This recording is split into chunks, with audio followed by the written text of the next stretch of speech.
everyone, welcome to the video. This is for Math Kangaroo USA 2025, grades 5 and 6. Alright, there are 30 questions in total, and we're going to attempt to solve them all together. So let's not waste time and let's go to the first question. Alright, so this is question number 1, and it basically says, which of the pieces shown would complete the pattern? And what we're looking for is for this question mark right here. So the pattern would go in the question mark. So we can observe that this one would be the same patterns as these two.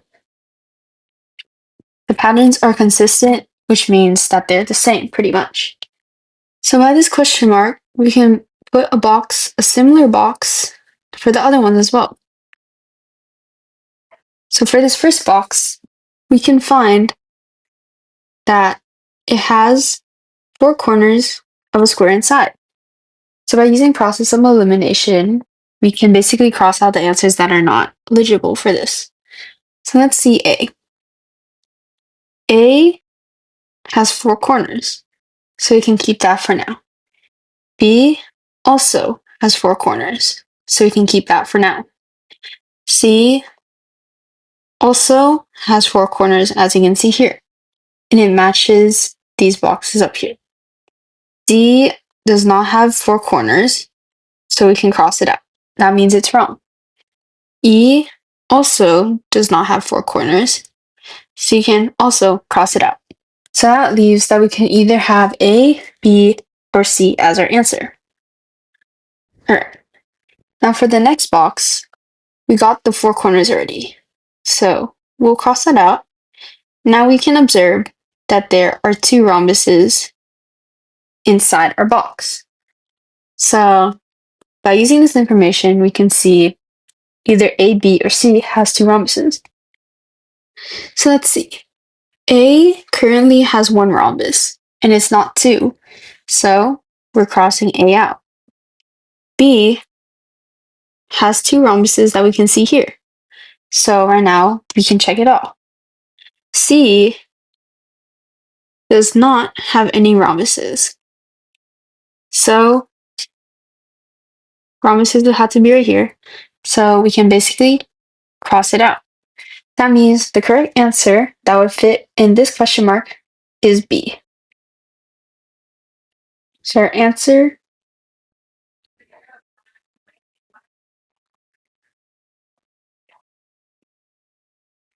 is B. Okay, now we're on question number 2. So it says, Anna built a wall that displays the year 2025. So this is the wall that she built. And it says, Bella stands on the other side of the wall. What does Bella see? So when Bella stands on the other side of the wall, she will see the flipped image of 2025. So what we can basically do is this first. So 2025. So this is what Anna sees. This is the original. All right. And then basically, as we know, we read from left to right. So when you stand on the opposite side, this will now become left, and this will now become right. So left to right, that means you read from left to right, right, in this direction. So this would be what Bella sees. So keep in mind, when she's on the other side of the wall, things will be flipped. So that means 5 would become, when you flip it, it would become, when you flip it, it would become 2. You just flip the image, 5 becomes 2. So then that means 2 would become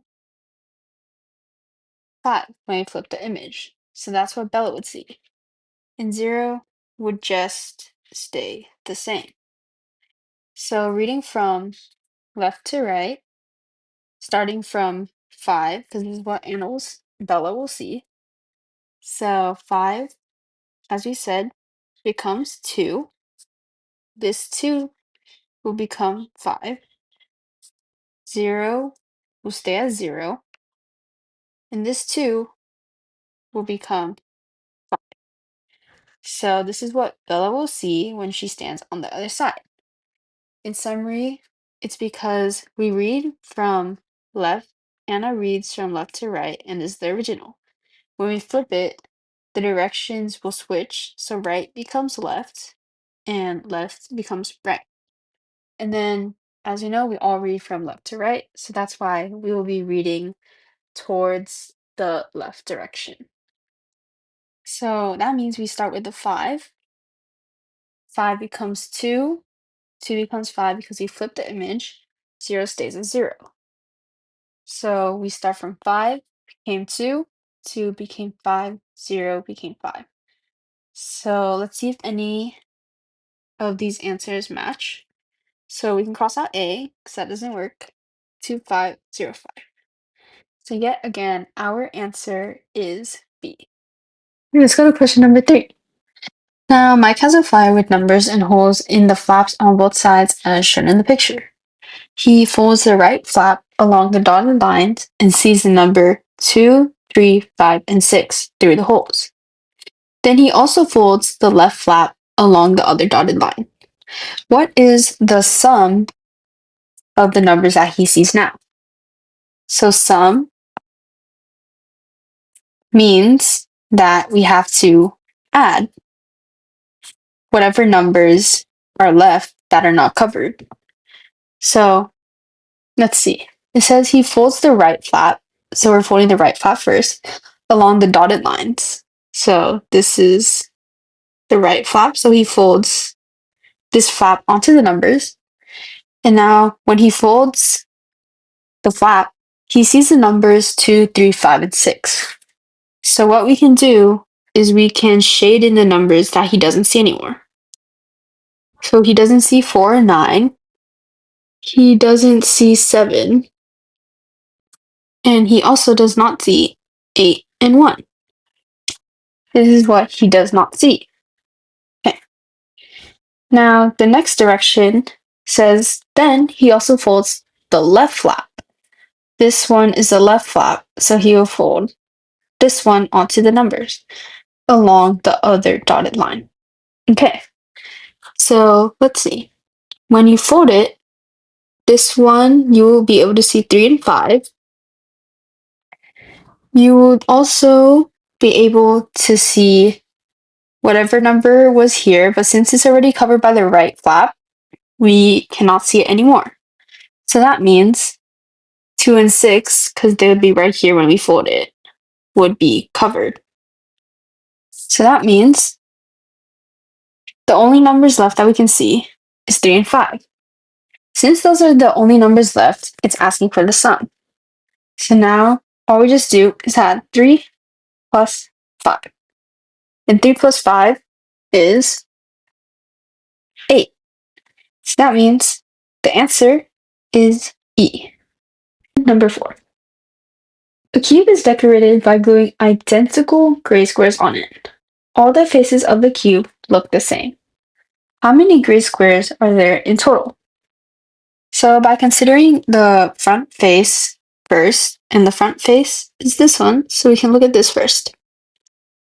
So we can see that there is one full cube. And now there are 4 half squares. So these are half of a square, so there's 4 halves of squares. And that means 4 times 1 half would be equal to 4 over 2. And then 4 divided by 2 is 2. So that means there would be 2 complete squares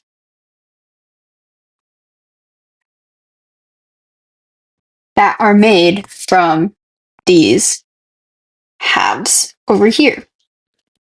So that means 2 complete squares plus this 1 complete square in the middle. So 2 plus 1 is 3. So there are 3 complete squares. on one face. And a cube has a total of 6 faces. This is because when we unfold this cube, so let's say this was the first face, this is the second, this is the third, and the fourth, this is the fifth, and this is the sixth. And when we fold it up, we basically get this cube, which is why our box is like this on top. So since there are 6 faces and each one has the same design on it, which is 3 complete squares, to find the total of gray squares, we can do 6, which is the number of faces, multiplied by the number of total squares there are on one face. So 6 times 3, and 6 times 3 equals 18. So that means there are 18 total gray squares. This is why our answer is B. Alright, so this is question number 5. And it says, Max put slices of tomato, black olives, chilies, mushrooms, and onion rings on top of a pizza, but not necessarily in that order. He only put one ingredient at a time. His finished pizza is shown in the picture. Which was the third topping he put on the pizza? So, since it does not give us the direct order, we can basically use context clues from this picture. So basically, on a pizza, the topping that was added later will always appear on top of the toppings added earlier. So to find the third topping, we can look at which ingredients are above or below each other in this picture. So we can put out an ingredients list. Alright, so let's figure out the first ingredient. The one that is on the very bottom, looking at this picture, would be tomatoes. So tomatoes are his first ingredient that he put on. And then, let's see from this picture, so right here, we can see that the mushroom and olives cover the onion ring. So that means onion rings, since it's not being covered by anything else, would be the second ingredient. Alright, next one is olives, because they are on top of the onion ring, such as the one right here, and the mushroom over here is also covering the olive as well as chilies. So that means olives are our third ingredient that he put on. That means by looking over here again, the fourth one would be mushrooms. And then the one that's on top of it all is the chili. Chilies. Alright, so, and then it says, which was the third topping he put on the pizza? And the third topping that we saw was olives. So, our answer is once again B. Alright, now we're on to question 6. Alright, so it says, container A holds 10 liters of water. All 5 plugs at the bottom of the container A are taken out at the same time, and the water flows out. What volume of water flows into container B? So, information that they gave us. Container A holds 10 liters of water. So A is 10 liters. All 5 plugs at the bottom of the container A are taken out at the same time, and the water flows out. So there are a total of 1, 2, 3, 4, and 5 plugs, and they all take out an equal amount of water at the same time. So to find out how much water each tube pulls out from container A, we can first do 10 divided by 5. So this 10 is the total amount of liters inside container A, and this 5 is the number of tubes. So to find how much flows out of each tube, 10 divided by 5 is 2. So 2 liters flows out of each tube. So this is 2 liters each. So 2, 2, 2, 2, and 2. All right. And now it says what volume of water flows into container B. So we're trying to find how much would go into this container. So let's see what tubes lead to container B. So here, this tube leads to container B as well as this tube here. So far, container B. So far, we know that 2 liters falls in because of tube 4. It goes into there. Then now, we see that this part of the tube, this part right here, falls into container B as well. So to find out how much can fall from here, we can do 2, which is the amount of liters of each tube that flows out, times 3. Because there are 3 tubes that go into this container right here. So 2 times 3 is 6 liters. So that means this container here holds 6 liters. And now there are a total of 2 tubes that go in. So to find how much those tubes are putting into other containers, so you can do the total number of liters that that container holds divided by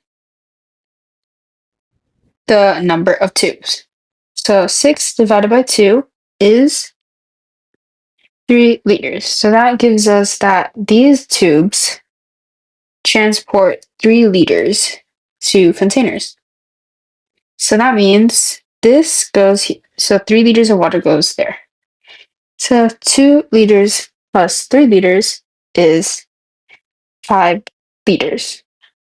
So that means container B has a total of 5 liters, which is C.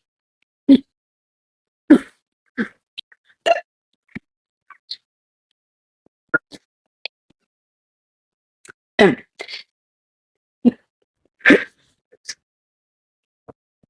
hmm. So container B has total of 5 liters, which is C. All right, question number 7. The air rotates a piece of paper divided into 6 equal parts. So this is the paper. When the paper is rotated, it is turned clockwise by 1 part. So clockwise is the way that a clock travels, and a clock travels in this direction. So clockwise. The original sheet of paper and the result of 1 rotation is shown in the diagram. So this is the start. This is after 1 rotation, right here. So what does the sheet of paper look like after a total of 8 rotations? So to save time, instead of drawing the 8 rotations individually, we are able to take the number of rotations that are made, which is 8, and divide it by how many parts the paper is in. So there are 6 parts, 6 equal parts. So now 8 divided by 6. 6 goes into 8 one time. That means 8 minus 6 is 2. So we have a remainder of 2. So before you do anything, 1 does not matter at all. The only thing that we're focusing on is the remainder, which is how many times we would need to turn the sheet of paper. So as you know, we already turned it once. We just need to turn it by one more time because we have to rotate it by 2. So this is after 1, and now we do the second one. So we draw this, make it look the same, and then we just move everything in a clockwise direction. So this one would go over here. This one would go right here. And this one would go in this place. So let me get a different color. This one, go right there. So the one that looks like this, we can see that it is A. This is why our answer is A. All right, question number 8. The menu of my favorite burger restaurant is written on a board. However, the rain washed away some of the numbers. The burgers aren't ordered by price. Which of the following is the price of one of my burgers? So from what we know from this sign, veggie costs $3.70, deluxe costs $6.80. So we can fill out these options onto the board by looking at the end number and see what matches at the end. So for example, A has 10 cents in it, and the double has 10 cents. So we can put it here first. So A might be one of the answer choices. Now let's use a different color to match up 50. So 50 is up here. 50 cents is up there. So now 5.50. And it's in order of the price from smallest to greatest. By the way, from here, so smallest to greatest. So 5 is greater than 4, so we can cross out A. A does not work. Now, let's use a different color to see if C works. So 60 is 5.60, and now it says smallest to greatest. So obviously, this does not work. So we can erase 5.60 because it does not work. All right, so we're basically crossing out C. Now let's use a different color. Find out 30 cents. So what matches with it? 30. So 6.30. 6 is greater than 5, so this does not work because we are looking for smallest to greatest. So we are crossing out this. Now the last one that we are looking at is E, which has 60 cents at the end of it. So there's 60 cents here, and now 6.30. 6.60, sorry. And this is, again, greater than the cheesy, which is 5.50. So we can cross this out because, again, we want from smallest to greatest. So by erasing everything that does not work, we can find out, we can find out that the only number that works is 5.50. So our answer is B. 6 children took part in a race. Arya finished in 3rd place. This person finished 6th, just behind Ernest. Fatima finished between Arya and Ernest. Tiana overtook Charles right before the finish line. Alright, so we can basically solve this out by drawing a picture, because that will make it easier. So we know Arya finished in 3rd place. So I'm gonna write Arya and 3rd. Okay. Let's use a different color for the next person.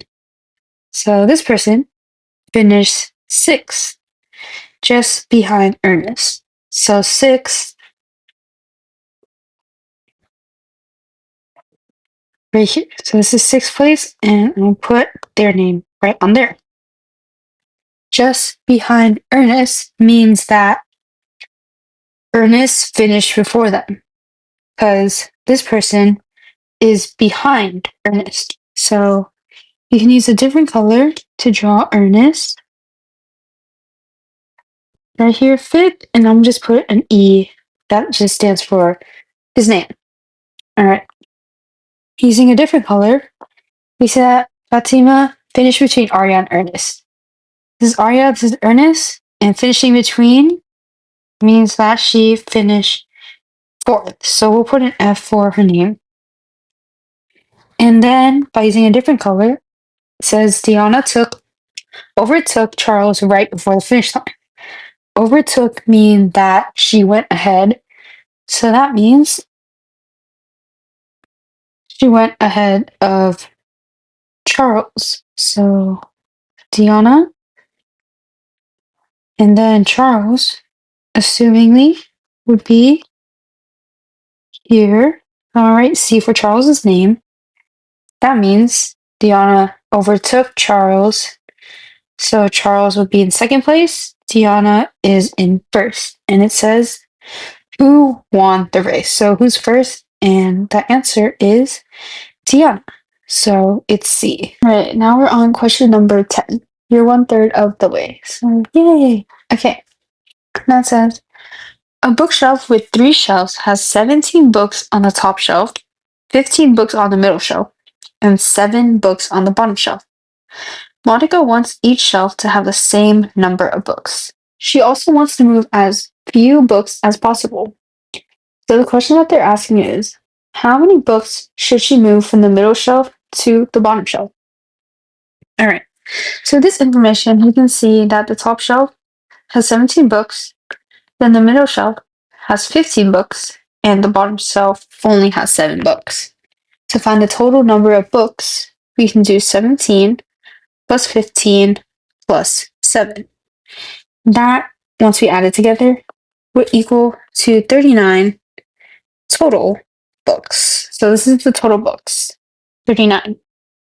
Now to find out how many books are that have to be on each shelf to make it equal, we can do the total number of books, 39, divided by the number of shelves, which is 3.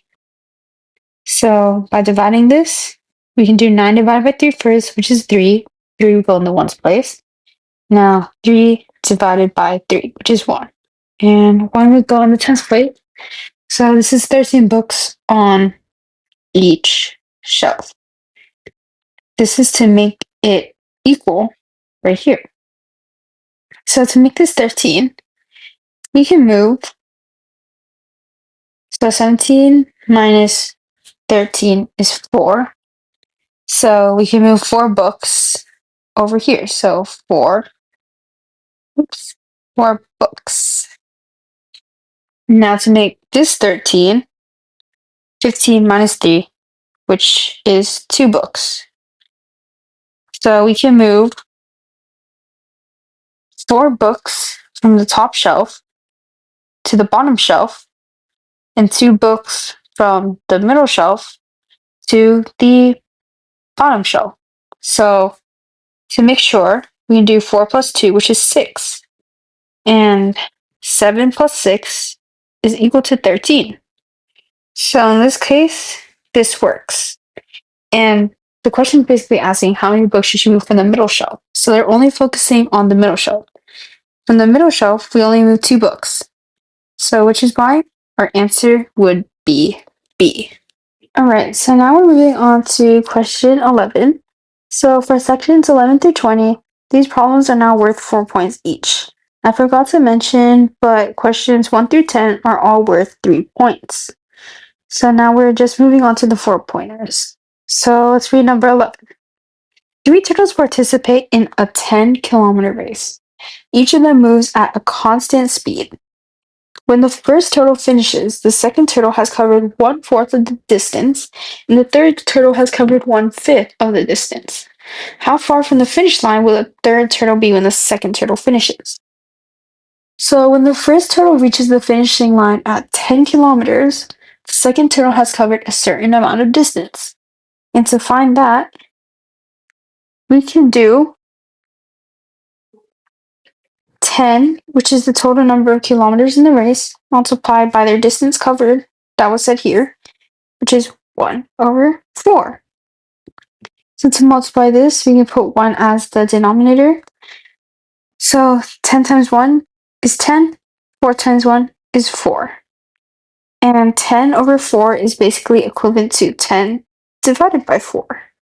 When we do this, we get a whole number of 2, and then the remainder is 2, which can be the numerator over 4, which is the denominator. So simplifying this to be a decimal, so we know that 2 is going to remain the same, and we put a decimal. 2/4 is equal to 1/2. So 2/4 equals 1/2. And 1 divided by 2. Okay, so when we're doing this, let's say long division, this goes, 2 goes into 1 0 times. So 0, and then we put a dot. We just add another 0 here. 10 divided by 2 is now 5. So we get 0.5. That means this thing would be 2.5 kilometers covered. So the second turtle has 2.5 kilometers covered. Now, it says the third turtle has covered 1/5 of the distance. So the third turtle, we can do 10 times 1/5. And we can do the same thing where we put 1 as the denominator. So 10 as the numerator, 5 as the denominator. Same thing, equals 10 divided by 5. And 10 divided by 5, this time we don't get fractions, so we just get a whole number of 2 kilometers. So the third turtle has covered 2 kilometers. Second turtle has covered 2.5 kilometers. So now it says, how far from the finish line will the third turtle be when the second turtle finishes? Alright, so then now we know that the second turtle, which only covered 1/4 of the distance, needs 4 times as long as the first turtle to cover the 10 kilometers. So knowing that, when the second turtle reaches the finish line, the third turtle, which we're trying to find, we will be doing 4 multiplied by what we got here. So this number doesn't really matter right now. So 4 times 2, which is 8 kilometers.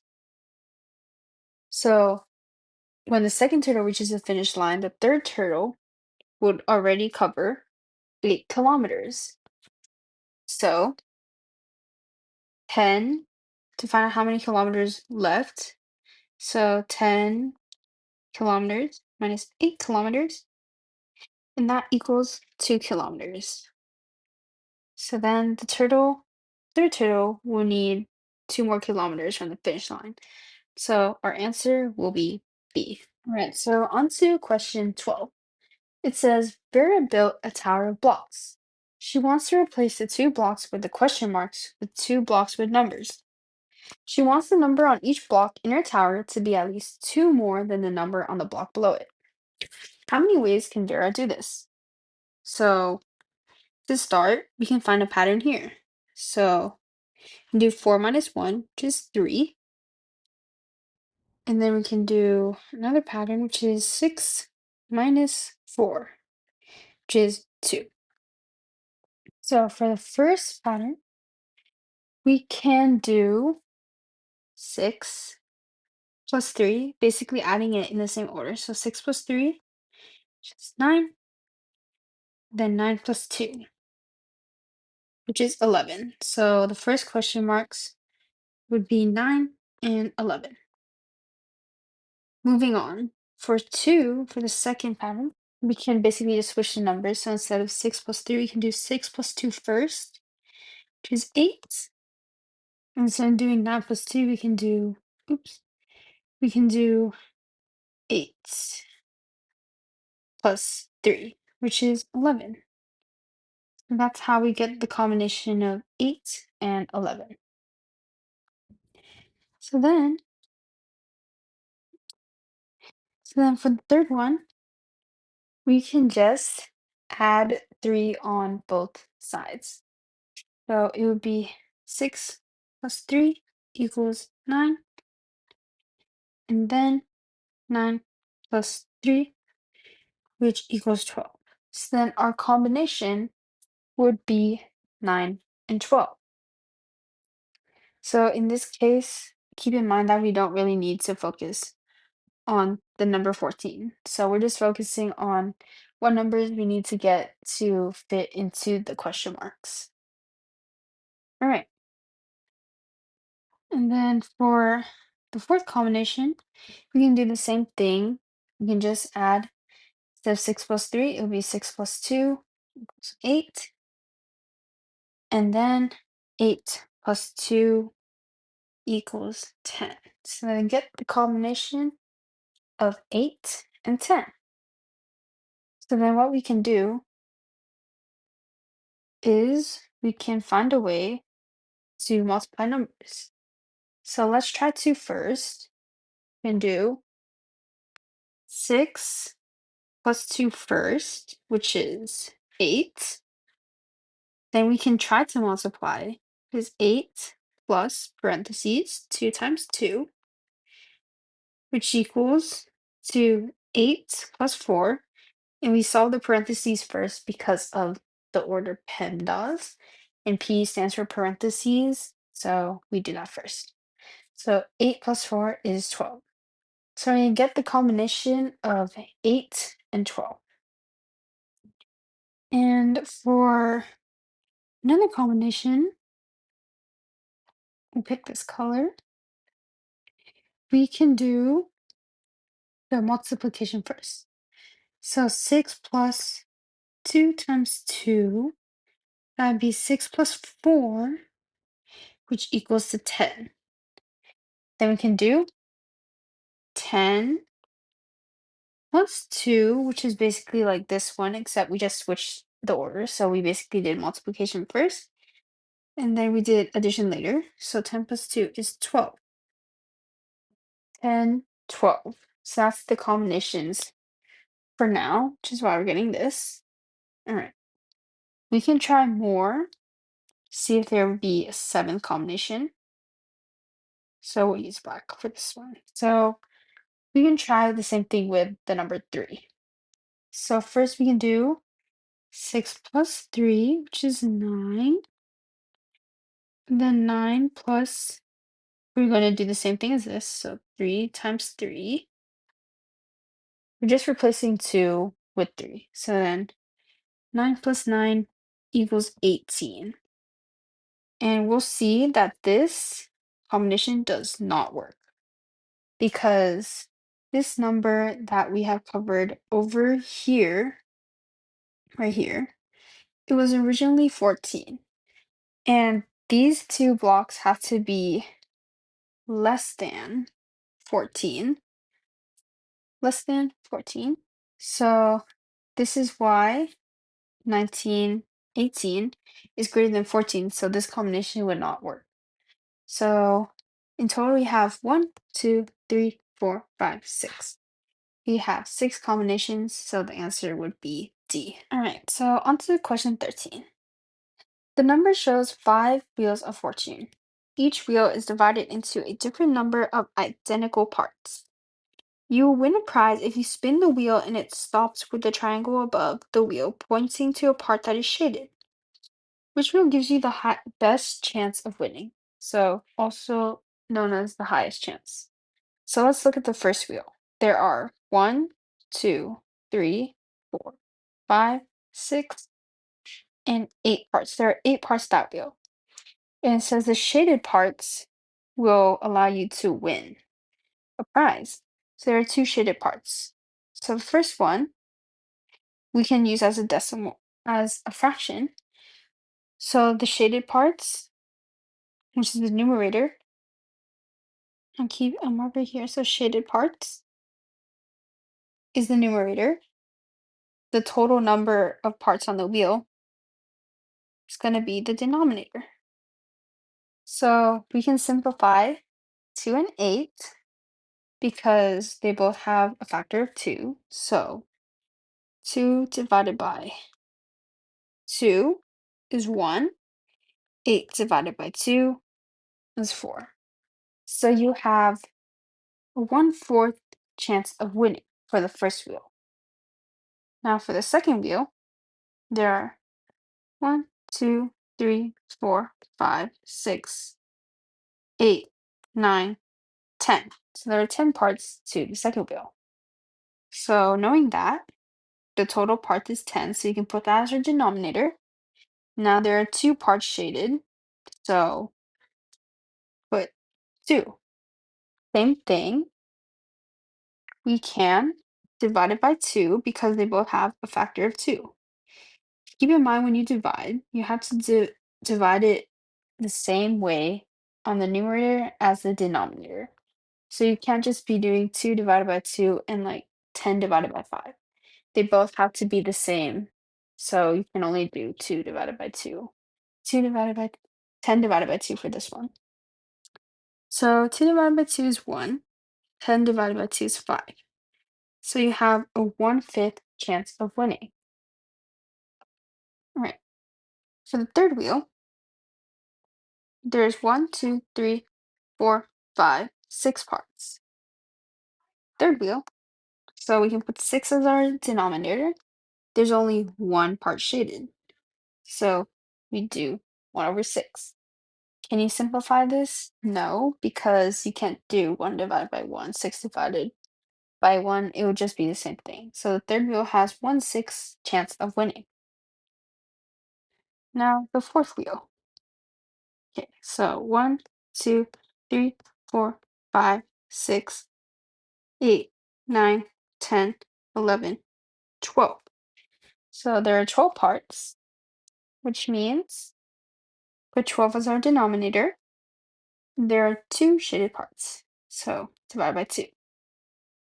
I meant 2 is our numerator. So now we get into the part where we can divide it by 2 because they both have a factor of 2.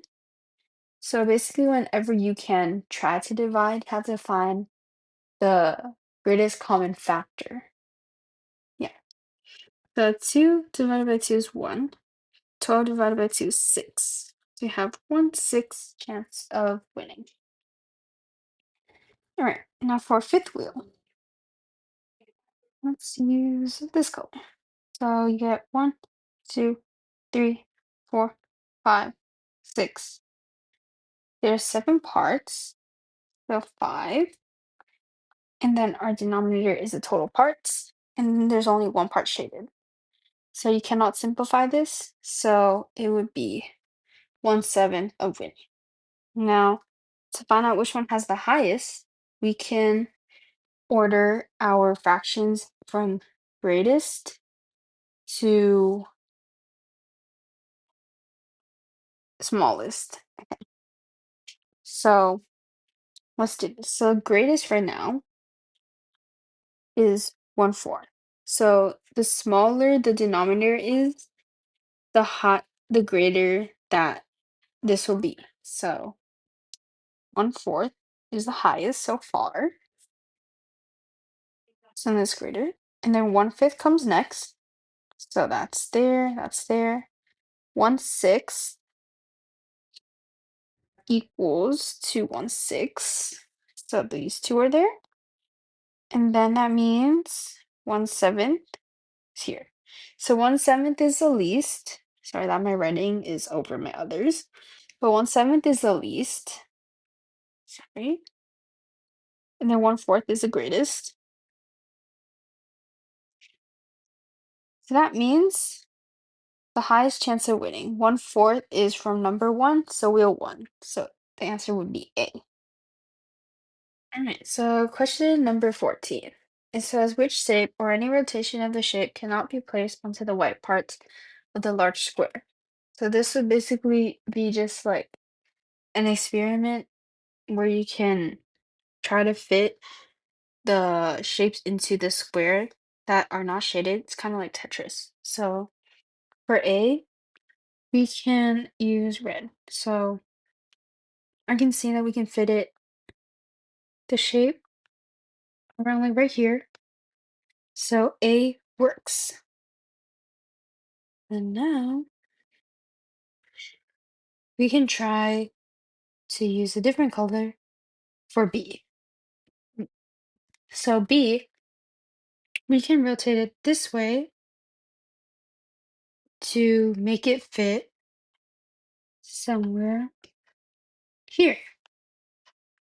And as you can see, it makes the same shape, so it works, right? And now for C, let's use a different color. We can rotate it this way so it stands up straight. So then it would go around right here. And yeah, it makes pretty much the same shape. So C works. Mhm. All right, let's use a different color for D. D, we could try to fit it right here, but however, right here would be too much. It would be too big. Be too big. Okay. So then we could try to fit it like here, but it would not work. So D for now does not work. So then E, we can use a different color and use that. And basically for E, we can put it in this direction so it stands upright too. So it would start from here, go here, here, and then end up there. So E works. And unfortunately, D does not work. So our answer is D. So for questions like these, all you just need to do is try to fit these figures over here into the shape, just like Tetris. All right, so this is question number 15. My school swimming team is practicing for a relay competition. 5 swimmers swam the same distance, one after the other. The pictures below show the times on their coach's stopwatch when each swimmer finished their leg. The first swimmer needed 2 minutes and 8 seconds. Which of the swimmers needed the least amount of time? All right. So the first person we know finished in 2 minutes and 8 seconds. So to find the second person time, we can use their time, which is 4 minutes and 7 seconds. This time is the time after they went and the first person went. So you do minus the total time for the first person. So to subtract 17, instead of this being this in the tens place, instead of it being 10, it would first be 6 because there are 60 seconds and not 100 seconds in a minute. So since we do that, it'd be 5, and this would be 3. This is 1 minute and 59 seconds. So let's use a different color for the third person. So the third person took 6 minutes and 10 seconds after they went, the first person went, and the second person went. Then we can minus the time the second person, this. So for this, the ones place does not apply. We instead use 10, this would be 0. So the 6 rule would only apply to the tens place. The 10 minus 7, 3, 0 minus 0, 0. And the 6 times 4 is 2. So third person took a total of 2 minutes and 3 seconds to finish a lap. Using a different color for the fourth person, we see that their time was 8 minutes and 5 seconds after first, second, third, and themselves went, minus the time of the third person, which is 6 minutes and 10. So we can subtract that. 5, 0 cannot minus 1, so it will be 6. This would be 7. 7 minus 6 is 1. 6 minus 1 is 5. So the fourth person took 1 minute and 55 seconds. So then now for the last person, which is the fifth, their time was 10 minutes and 3 seconds. 10 minutes, 3 seconds, minus the time of the fourth person, which is 8 minutes and 5 seconds. So now we do 13. Instead of this being 10, it becomes 9. This became 6 since we borrowed. Over there, it's 5. So 13 minus 5 is 8. 5 minus 0 is 5. 9 minus 8 is 1. So 1 minute and 58 seconds. So now the question is asking, which of the swimmers needed the least amount of time to complete 1 lap? So let's see. The first person finished 2 minutes and 8 seconds. And then there's already someone who has the least amount of time, which is 203. So the first person is crossed off the list. The third person is crossed off the list. So then 1 minute and 55 is the most efficient time out of everything. So our answer is fourth person, which is D. Question number 16. Jessica cuts 4 identical squares from the corners of a square sheet of paper as shown. The total area she cut off is 16 centimeters squared, and the area of the cross that remains is 9 centimeters squared. What is the perimeter of the cross in centimeters? Alright, so she cuts 4 identical squares, so this here is one of the squares. And what we should do first is find the total area. So we don't need to multiply anything because they gave us the areas of each thing. So the total area for all the 4 identical squares is 16 centimeters squared. And then we add it to the area of the cross, which is 9 centimeters squared. So this 16 plus 9 is 25 centimeters squared. Do not forget the unit on the back as well. So now to find the side length of this one square. So as we know, the total is 25 centimeters squared, so 25. Now because squares have equal side lengths, we want to make sure each one has the same length. So we can do 5 times 5 because it's equal of length. And 5 times 5 is 25, so that's why we use 5 times 5 as a factor because they're identical. So one of the side lengths is 5. Now to find the perimeter of this square, you just do the sides of a square, which is 1, 2, 3, and 4,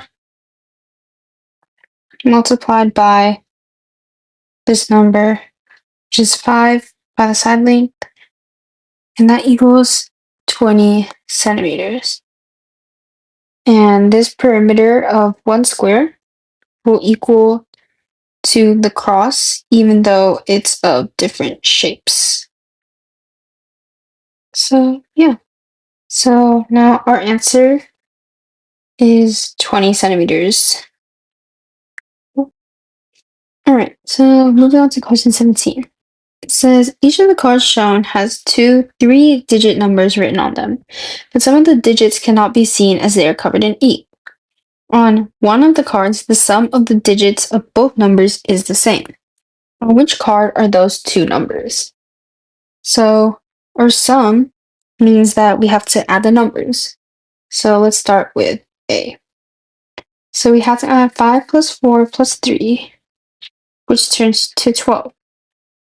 Now for the second number, which is 1 plus 1 plus question mark, since we don't know, has to also equal 12. And it also has to be a 1-digit number because you're only looking for the number that's covered in ink. So this 1 plus 1 is 2. So then question mark would equal 12 minus 2, which would equal 10. And since the numbers can only be 0 through 9 right here, 10 would not work. So A is crossed out. Now let's see B. So we have to do 5 plus 8 plus question mark. So that is something we would not know. So let's try solving for the other one. 1 plus 1 plus question mark. Since these have unknown digits, we can't find what their sum is supposed to be. So B does not work. All right, now time for C. 9 plus 8 plus 2. Okay, so this is 17. 17 plus 2 is 19.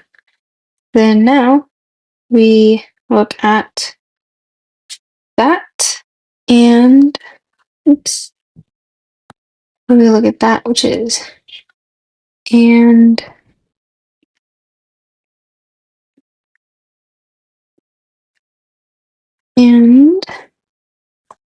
1 plus question mark plus question mark equals 19.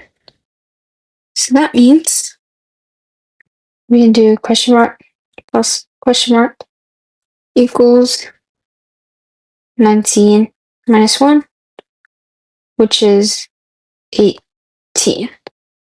And since there's two numbers, we can do 18 divided by 2. Split it evenly, and this is 9. So in these numbers, it would be 9 and 9, and then check it. 9 plus 9 is 18. 18 plus 1 is 19. So C works. So C is our answer. We do not need to find D and E because it only says one of the cards is going to be our answer since both of their numbers are the same. So yeah, our answer is C. So question number 18. The shape in the diagram is made up of identical squares. Point B is halfway between points A and C. Also, point D is halfway between point C and part E. Mario wants to divide the shape of two parts into equal area. Which of the points A, B, C, D, or E should she connect with a straight line to point S to do this? So first, to find out how many squares are going to be in each half, we can find the total squares. So this is 1, 2, 3, 4, 5, 6, 8, 9, 10, 11, and 12. So we find out that there is total of 12 squares. So we'll write 12 total squares. And it says that she wants to divide the shape into two parts of equal area. So you can do this, divided by 2, that equals 6 squares in each area. The reason why we divided by 2 is because she wants to divide it in half, and half means basically 2. Right. So now, observing the shape using a different color, we find that there is this area here, and this area here, that's basically left out from this part of the shape. So what we can do is we can combine the odd ones left out to find area. So this has length 2, height of 2. So area for a square is base times height, which is 2 times 2. Area is 4. Now, if we want to cut the rectangle in half, it has to be a triangle like this. So to find the triangle, we can use the area formula for it, which is area equals 1/2 base times height. And we can plug in this number that we just found because it has to be the same as these areas right here. So area would equal 4 equals 1 over 2 base, which is, we found right here, would be 2. That's why our base is 2. And height, we don't know yet. So we're solving for this variable h. So 4 equals, we can cross multiply h. So this one's simple. H equals 4. So height is 4. And by drawing lines from each thing, we can see which one has a height of 4 when we split it in half. So let's try starting from E. Let's start from E. So let's see. Has to have a base of 2, height of 4. All right. This is 2. Okay, so that's good so far. 1, 2, 3, 4. 4. Okay. So E is definitely one of our answers. So E would be our answers without checking the others because there could only be 1 point. So this works. On to question 19. Okay. Henry wants to write a 0 or a 1 in each cell of the diagram so that the sum of the numbers in each row, column, and diagonal is 3. He has already written a 0 in one of the cells. When he finishes, what will the sum of the numbers in the cells with the question marks be? All right. So since there's 0 given, each column row has to be 3. So what we can assume is that these all will be 1. 1 and 1, 1 plus 1 plus 1. So this is 3. This is good. 1 plus 1 plus 1. This is 3. All right. Now let's move on to the question marks that we do not know the value of. So for this column, since we can only plug in zeros or ones, we can assume that this question mark will be 0. So we'll assume that. So that means the rest of the numbers will be 1. 1 plus 1 plus 1, 3. That's good. Now for this column right here, 1 plus 1 question mark. So we can assume that this one will also be 0 and this one will be 1. 1 plus 1 plus 0 plus 1. So this is 3, so that's good. Now let's change the colors. Now for this one, this column right here, we can assume that 1 plus 1 plus 1. And instead of this being 0, it's 1 because 1 plus 1 plus 1 is 3. So this one is also 3. Now since this is 1 plus 1 plus 1, in this column right here, since it's 1 plus 1 plus 1, this is already 3, so here would be 0. Now to make this last column 3 equal to 3, we can plug this in and assume that this would also be 1. And it's asking, when he finishes, what will the sum of the numbers in the cells with the question marks be? So we're only focusing on the question marks for our sum. So the first question mark over here has a value of 0. So then we add that. This question mark over here also has a value of 0. This question mark over here has a value of 1. And this question mark over here has a value of 1 as well. So the total sum is 2. And let's check if that's an answer. So 2 is our answer. For problems like these, you just need to plug in numbers and experiment over time so you can get exact results like these. Number 20, we are finally 2/3 of the way. Yay! Okay. Just another 10 more problems after this. So let's go.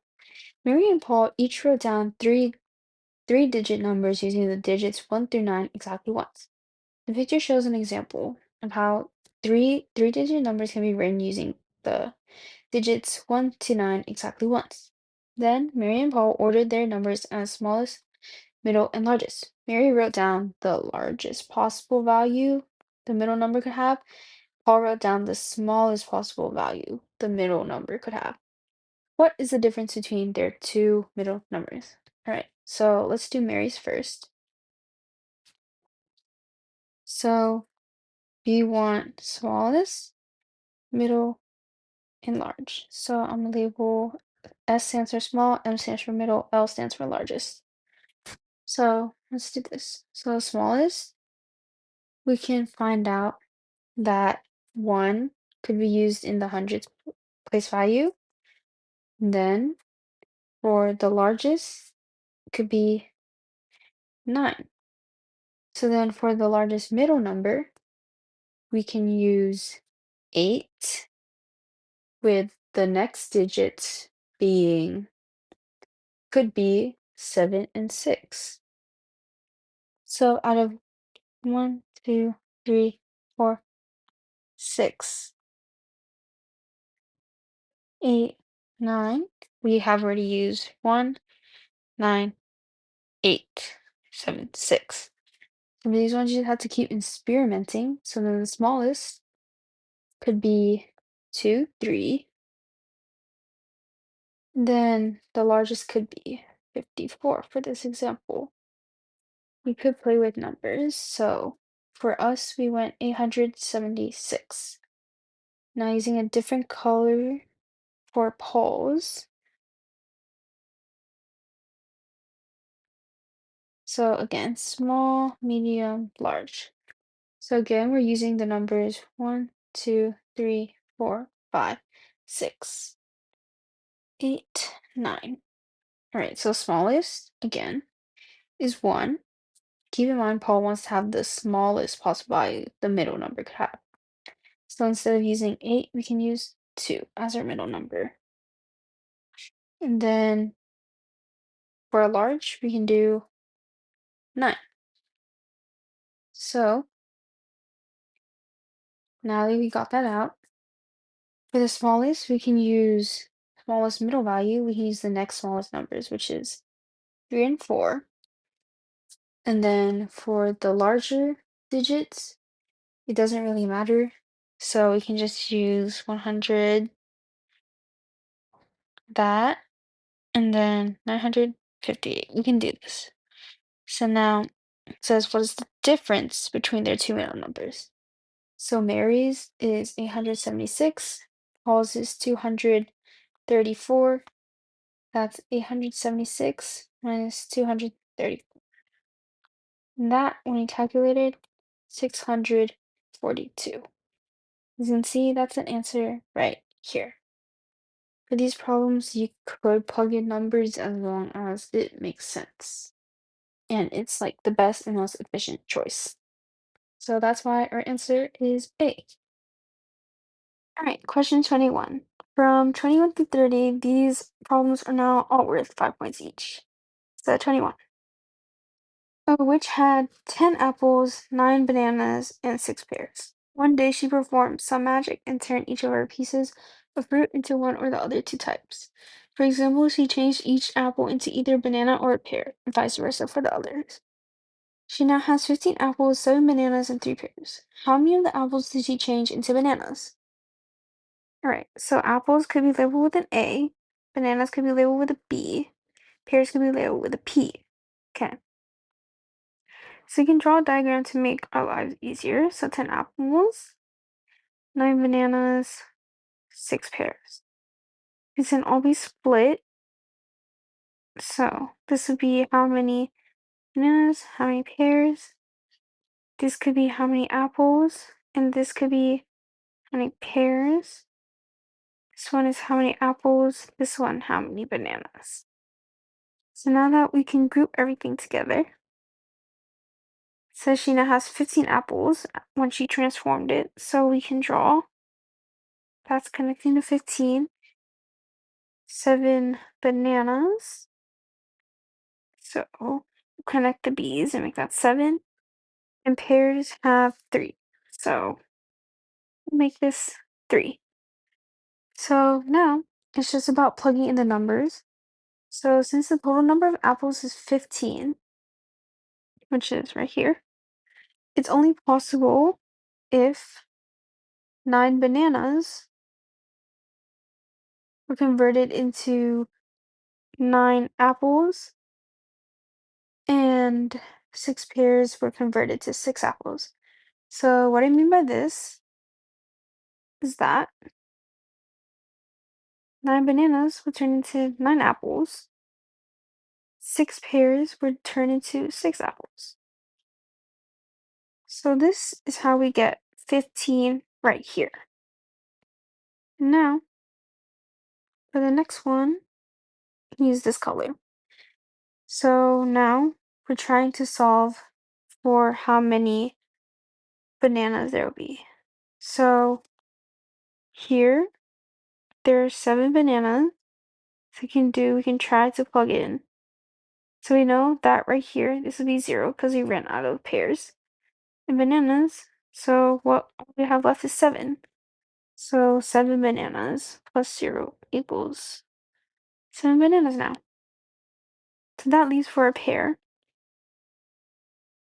to become 0 because 9 minus 9 is 0. And this would be 10 minus 7, which is 3.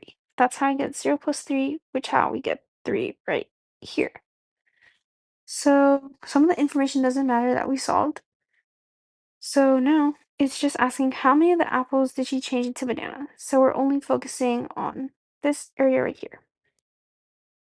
So how many apples are changed to banana? So 7 apples became 7 bananas. So the answer is 7. All right, number 22. The side length of the square shown in the diagram is 10 centimeters. The line down in the middle of the square divides it into 2 equal rectangles. What is the area of the shaded region? All right, so this is the line that divides everything down the middle, and it's basically saying that side length of the square, 10 centimeters. Since squares have equal lengths, that means that this is also 10 centimeters. So now that we know that, since it's going to be split in half, since it's going to be split in half, 10 divided by 2 is 5.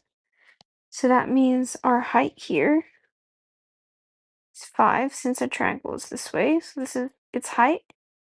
That means here its base, since it's already half, would also be 5 centimeters. So we only need to find one part of this shaded area, which is like over here, since they'll both be equal in length or area. So we can use the area for a triangle, which is area equals 1/2 base times height. So plugging in the numbers, area equals 1/2 base times height, which is 5 and 5. And since there are basically 2 identical triangles, we can add 2 to represent that there's 2 identical triangles at the end. So now we can cross multiply. So 2 can go into 2 one time. So now all that's left is area equals 5 times 5. And 5 times 5 is 25 centimeters squared. And that's the area for our shaded region right here. So our answer is B.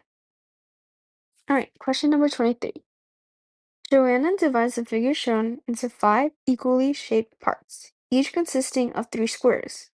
The square containing which letter is in the same part as the square marked in the star?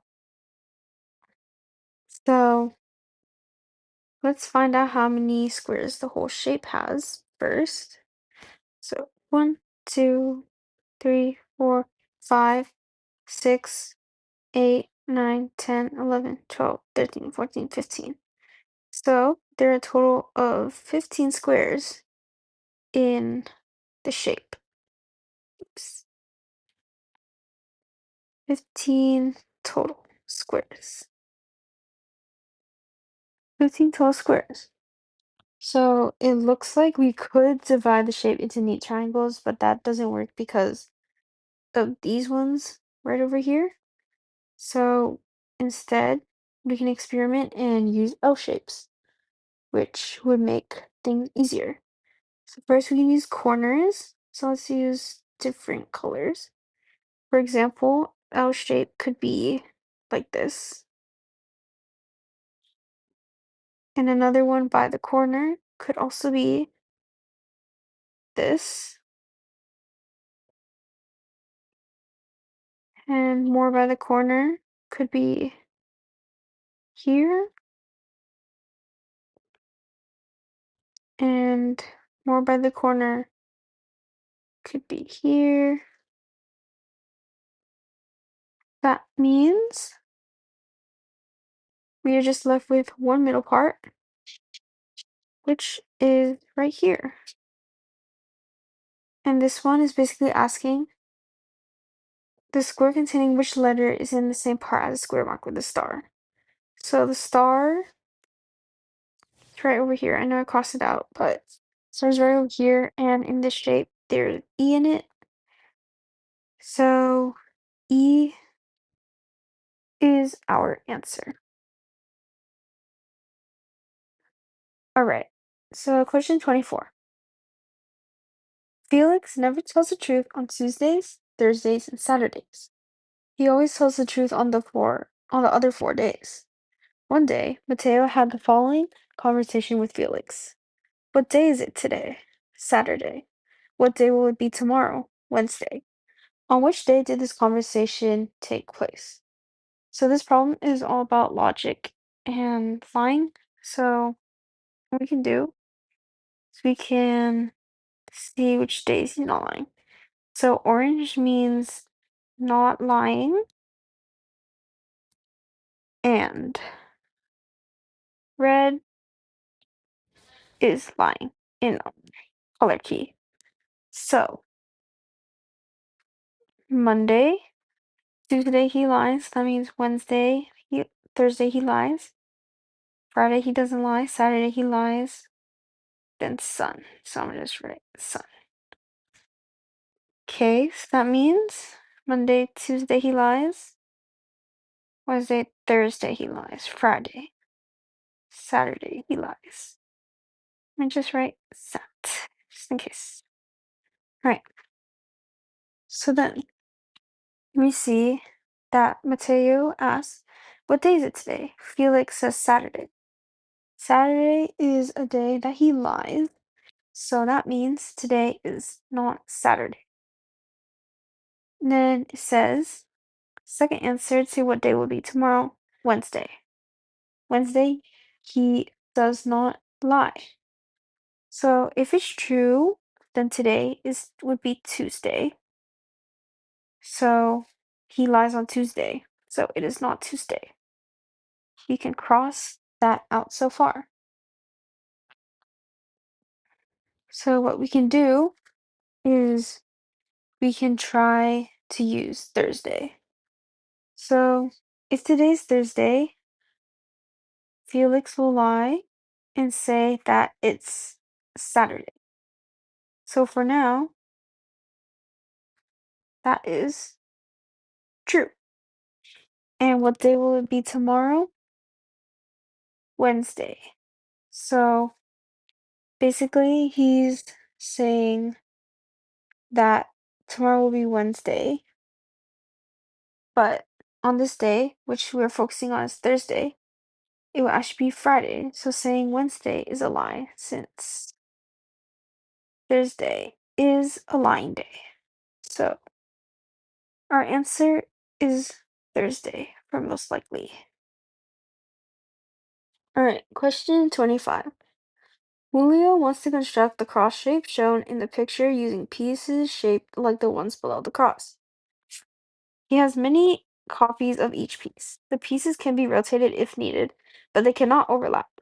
What is the smallest number of pieces Julio could use to construct the shape? All right. So here are the shapes that we have. there's like a parallelogram, rectangle, square, triangle, and another triangle. So what we can do is we can use simple shapes first, such as the square and the rectangle. So rectangle, I'm gonna shade it like this so we can see it better. Rectangle, sorry, the square could go right there. Now, time for the rectangle. The actual rectangle could be shaded right here on each side of the cross. Here it is. Okay, now we use these shapes. Now we can experiment with the rest. So let's say we were to use this one. I feel like it would be more efficient, so we could try. So by using that, it would cover around this much. And what's a shape that could fit in there? Probably this one. So we could do red for that. And it would be the same on these ones as well because they're all similar. But if we were to use this tinier triangle, it would take up a lot more time and a lot more shapes. So for example, if we were to use this, and make a square right here, this would be 1, 2, 3, 4, 5. So that's already 5 shapes from the middle. And then there's 1, 2, so 2 times 4. That's 8. 8 plus another 4.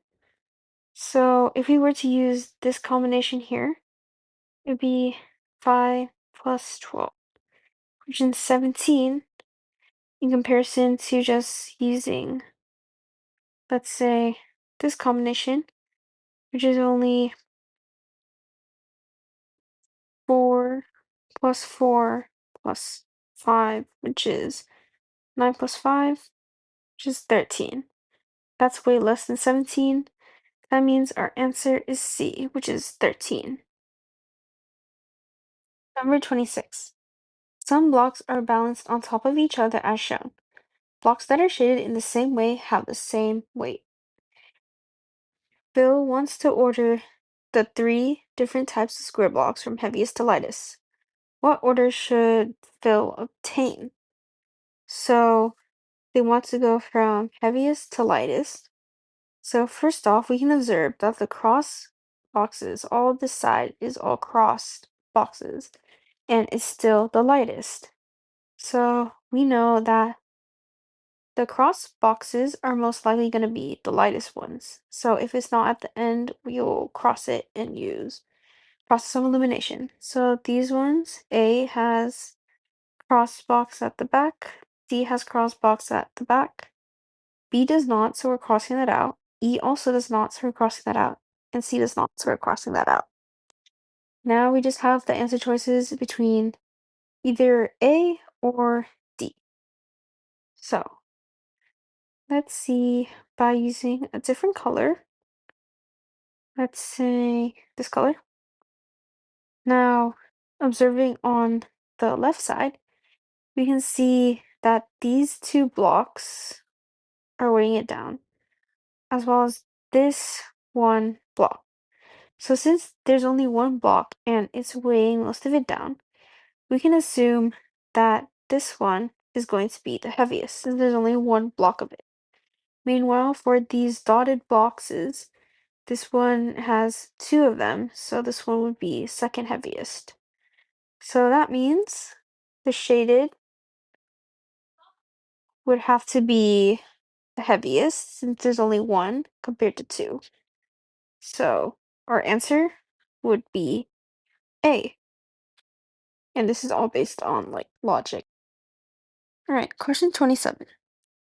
Patricia wants to write the numbers from 1 to 9 into the squares on the diagram, with one number in each square. She wants the sum of the numbers in any two adjacent squares to be equal to the number shown on the line joining these squares. What is the sum of the numbers she writes in the shaded row? All right. So by plugging variables into the squares, we can do A, B, C, D, E, and F. For the shaded ones, we'll do something different because they're shaded. So X, Y, and Z. So we know the difference. So for the first equation, we can do X plus Y plus Z to find the total of this. And X plus Y, we see it's number 9. So you do 9 plus 13, and that's 22. So now equation 2, since we have the numbers 1 through 9, we can just add all of that. So we can basically add A, B, C, D, E, F plus X plus Y plus Z. So by adding 1, 2, 3, 4, 5, 6, 8, 9, we get a total sum of 45. That's our second equation. Now by rearranging that, we can also get this. A plus B plus C plus Z plus F plus E plus D plus X. And we get this from here. So A plus B is 13. It's 13. C plus Z, that would equal, from this diagram, C plus Z, 11. F, oops. And F plus E, that's 9. And D plus X, that's 8. And we would get 41 as our answer. So we can subtract equation 3 from equation 2. Equation 2 from equation 3, sorry.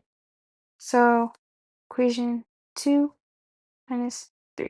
And that be 45 is 41 equals 4.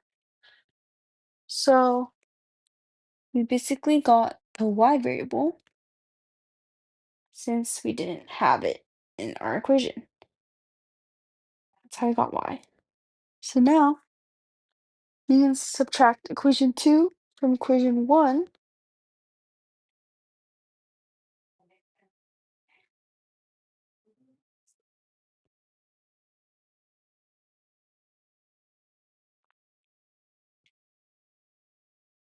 So then this would be our new equation. This would be equation 4.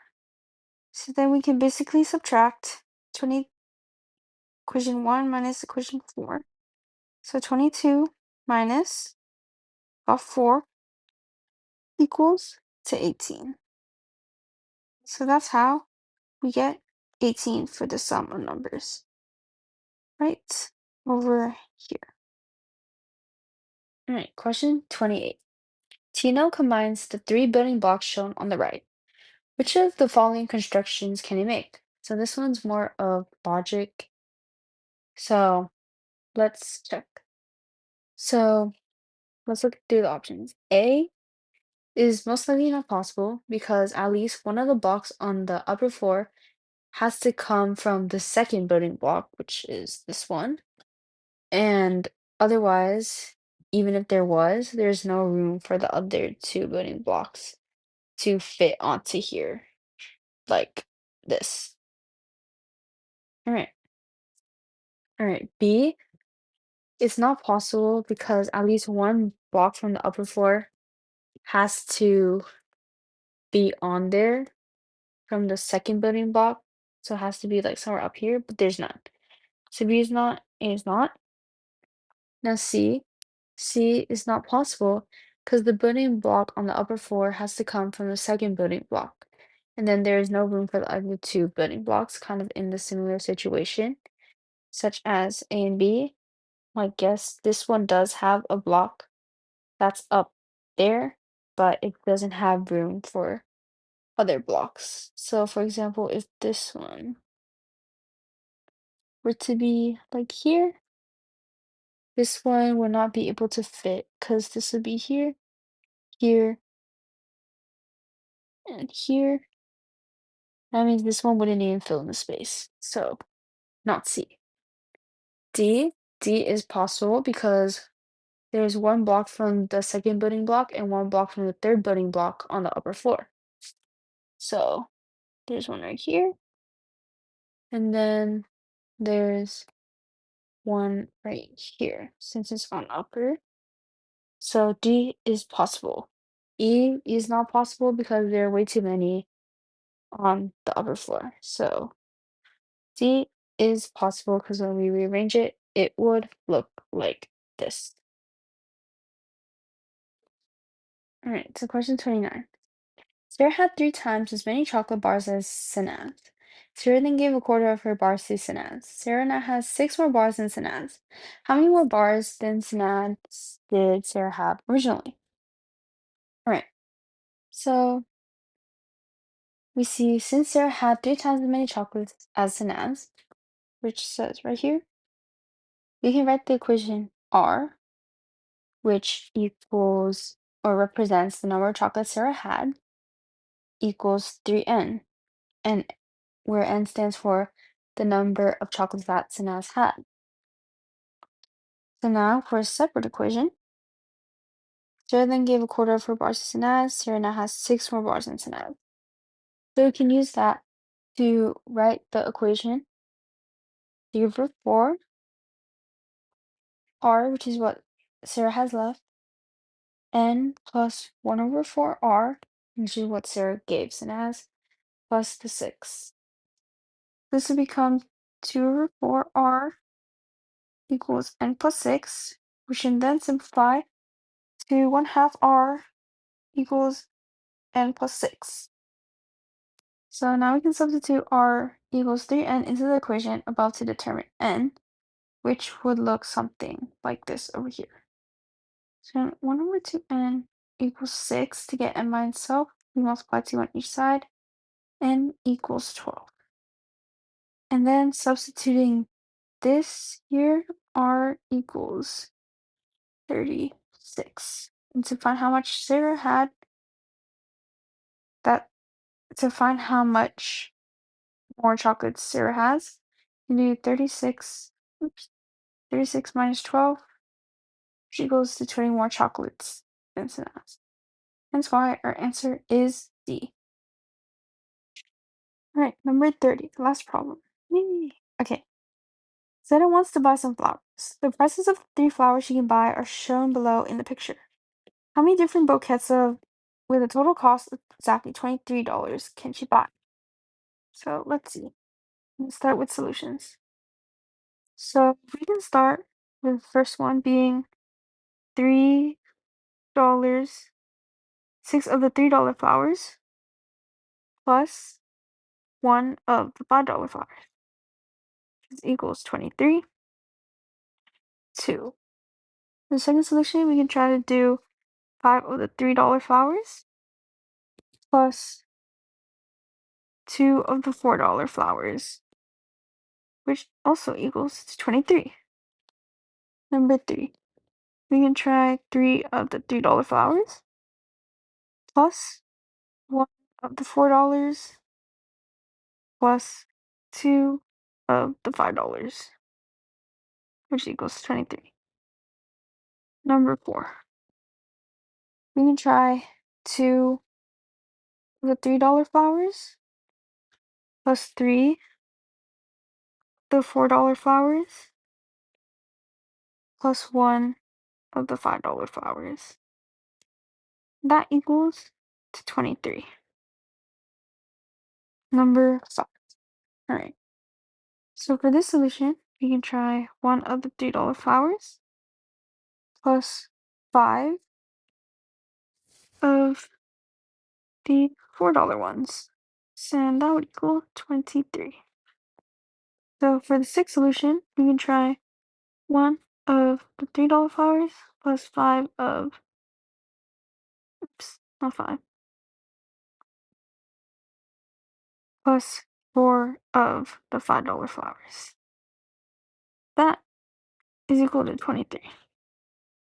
7, we can try 2 of the $4 flowers plus 3 of the $5 flowers. This equals to 23.